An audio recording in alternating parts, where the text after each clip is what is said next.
नियाली कटकरू भुवनेश्वर संजोग करुवा चितरपुर साई मंदिर रास्ता अत्यंत शोचनीय अवस्था।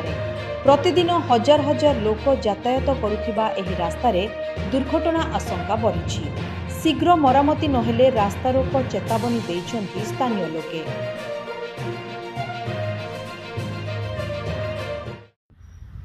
आज्ञा आप जो रास्ता देखुं ये रास्तार दयनीय अवस्था देखिक आम मैंने समस्त मिलमान बर्तमान प्रधानमंत्री निजे कहते जे तेलर व्यवहार कम करूँ अपचय कम करूँ एगोटाक नियाली माधव रोड टू भुवनेश्वर को कनेक्ट कर जहाँ डिस्टेंस आज्ञा भुवनेश्वर को 15 किलोमीटर कमी जाऊँगी से हजार हजार लोक ये जावास डेली करूँ ये रास्ता खंडे के पाखापाखि 100 मीटर रास्ता एपर्यंत रिपेयरिंग हो पारुनी।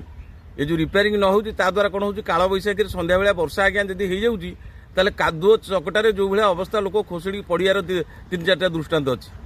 ये सब परिस्थिति रे यतक रिपेयरिंग करवा यतक रोड करने आम दीर्घ 3 मास 4 मास आम देखुँ कहीं भी ध्यान दौना।